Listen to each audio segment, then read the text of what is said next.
Bonjour, ici Mélanie Raymond. Le printemps, avec la fonte des neiges, est la période de l'année où les infiltrations d'eau sont les plus fréquentes dans les propriétés. Le problème peut être causé par diverses raisons et peut donc être corrigé de différentes façons. Pour en savoir plus sur ce problème, je rencontre Pierre Beaupré, qui est ingénieur au Centre d'inspection et d'expertise en bâtiment du Québec. Pierre Beaupré, bonjour. Merci d'être avec nous aujourd'hui. Bonjour, c'est un plaisir. Pouvez-vous nous expliquer, oui, les problèmes qui peuvent survenir dans une propriété quand on est pris avec des infiltrations d'eau? En fait, il y a plusieurs problèmes. Les infiltrations d'eau, c'est vraiment le pire des problèmes qui peut survenir dans un bâtiment. Les infiltrations d'eau vont désagréger les matériaux, vont en affecter la résistance et peut causer de la moisissure. Si on a du béton, ça va désagréger le béton. Si on a de l'acier, l'acier va rouiller. Si on a du bois, le bois va pourrir et les autres matériaux vont moisir, vont se détériorer. Donc, c'est vraiment la pire problématique qu'un problème peut avoir. Et si c'est pas corrigé rapidement, ben ça va faire comme un cancer, ça va s'étendre à d'autres secteurs du bâtiment. Et est-ce qu'on peut avoir des problèmes d'infiltration d'eau sans le savoir, donc sans les voir?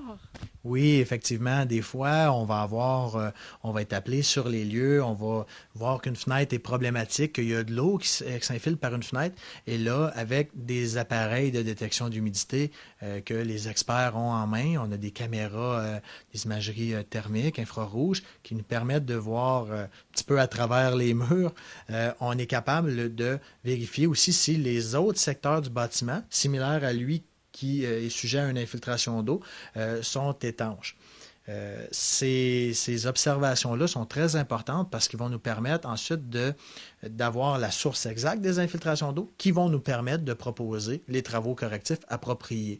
Donc, il faut faire attention. C'est sûr que les infiltrations d'eau ça peut faire beaucoup de chemin à travers les différents matériaux. Donc, à tort, parfois, on pourrait penser que le drain de la fondation est à changer, mais dans le fond, c'est un problème avec la mauvaise étanchéité de la toiture ou un problème de condensation hivernale dans l'entretoit.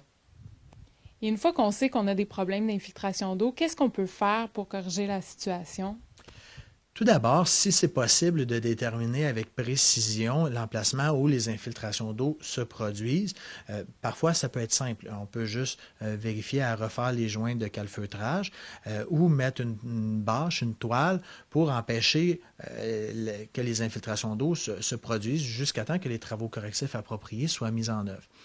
Parfois, les travaux correctifs vont être plus compliqués et c'est là que faire appel à un expert ou à un entrepreneur spécialisé va permettre de déterminer la meilleure méthode pour corriger. Si c'est un problème de solinage, donc l'entrepreneur ou l'expert va dire comment réparer le solinage et avec quel matériau. Si c'est un problème de toiture, même chose. Et si l'eau entre par la fondation, bien là, à ce moment-là, il y a encore une multitude de possibilités qui vont nous permettre et qui, suite à l'investigation, va nous permettre de cibler avec exactitude c'est quoi le problème pour proposer les travaux correctifs les plus efficaces et les moins coûteux.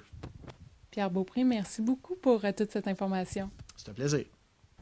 Finalement, il est important de corriger la situation dès qu'une infiltration d'eau est remarquée. Des travaux majeurs et bien des problèmes seront ainsi évités. Ici Mélanie Raymond, à la prochaine!